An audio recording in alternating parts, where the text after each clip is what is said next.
بسم الله الرحمن بسم الله الرحمن الرحیم. سینمای ما چرا جهان رو نگرفته؟ دوستان قایت نگاهشون جشنواره اسکاره. اگر قایت نگاهتون اون سیاست‌های اسکاره و اون کشور آمریکا، بابا اونا این کارو دارن میکنن. اونا دارن اینجوری نگاه، اینجوری مهندسی میکنن. آیا شما هم دارید این مهندسی رو میکنید؟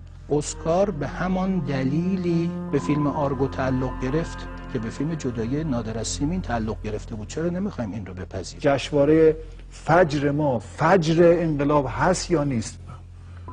یعنی ما الان وقتی میخوایم بگیم آقا سینمای فجر، آیا همه این فیلم هایی که الان حاصل سینمای ایران هستن توش جا میگیره؟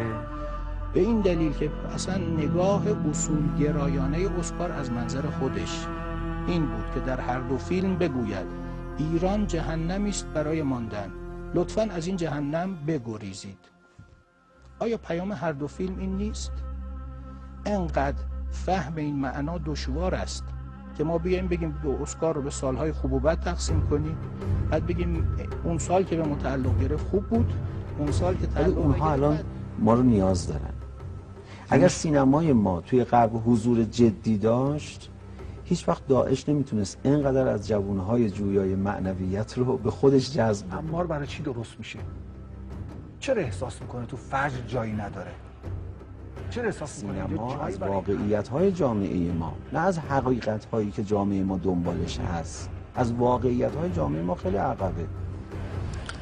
حقیقت این است که تا وقتی که در دانشکده‌های سینما تئاتر ما 36 وضعیت نمایشی برگرفته از اساطیر جن‌زده یونان باستان تدریس می شود و غایت این 36 وضعیت نمایشی عمدتاً وضعیاتی است گناه‌آلود و پر از ریا و فریب و سالوس، آن وقت از سینما چه انتظاری داریم؟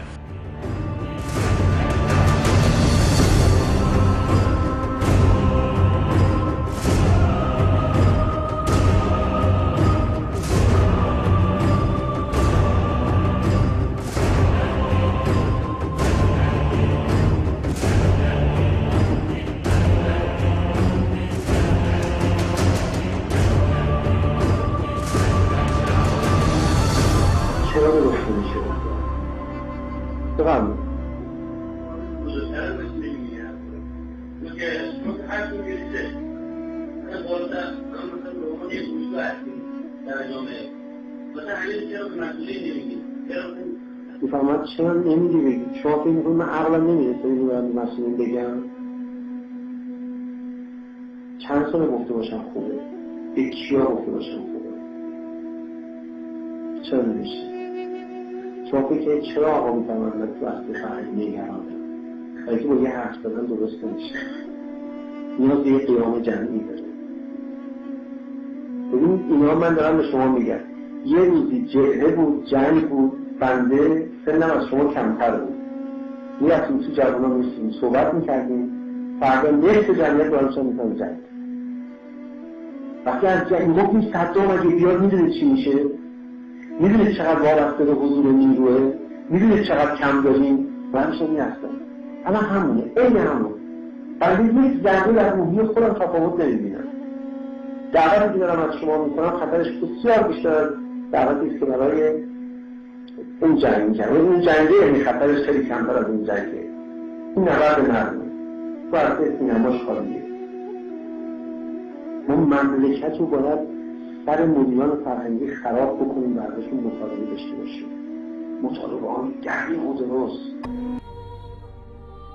منتظر نهادهای رسمی، آدمهای رسمی، سینماگران رسمی، هنرمندان خیلی رسمی و اتو کشیده نباید موند. اینا هرچه در توانشون بود همینیه که دیدیم، بیشتر از این چیزی ندارند. باید یک نسل دیگری که شماها باشید متولد بشن و یک خط شکنی دیگه اتفاق بیفته تو همین عرصه. رهبری در همین شهر شما، این عبارت که دیگه اصلا کنهو که دیگه ناامید شدن از برخی، خطاب به مردم و جوانان گفتن آقا بیاید این علم کار فرهنگی رو دست بگیرید، یه کاری بکنید دیگه آقا. یا بعضی از دوستان بودن که در جلسات خصوصی تر خدمتشون رسیدن، اومدن بر ما تعریف کردن که ما گفتیم اینطوره، نمیذارن کار کنیم، اینجا اذیتمون میکنن، فلان میکنن، بهمان میکنن، که آقا کارتون رو بکنید. فکر کنید یک بار دیگه از اول میخواد انقلاب از تو زیرزمینا و از تو مسجدها و از تو هیئت‌ها.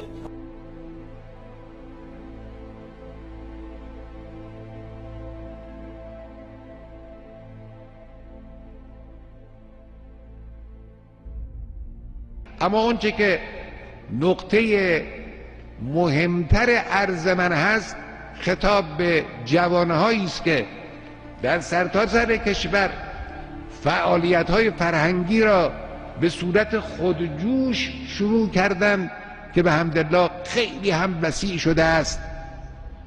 من میخوام بگم اون جوانهایی که در تهران، در شهرهای گوناگون، در استانهای مختلف، در خود مشهد، در بسیاری از شهرهای دیگر کار فرهنگی میکنن، با اراده خودشون، با انگیزه خودشون، کارهای بسیار خوبی هم از آنها ناشی شده است که از بعضی از اونها ما به حمدالله اطلاع پیدا کردیم.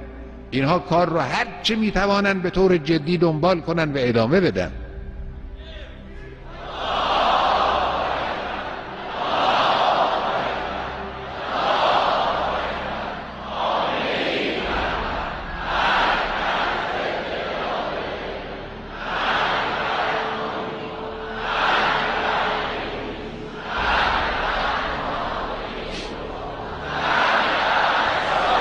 بدانند که همین گسترش کار فرهنگی در بین جوانهای مؤمن و انقلابی نقش بسیار زیادی رو در پیشرفت این کشور ایفا کرده است.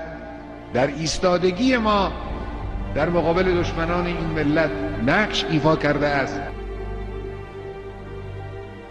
باید یک نسل دیگری که شماها باشید متولد بشن و یک خط شکنی دیگه اتفاق بیفته تو همین عرض. این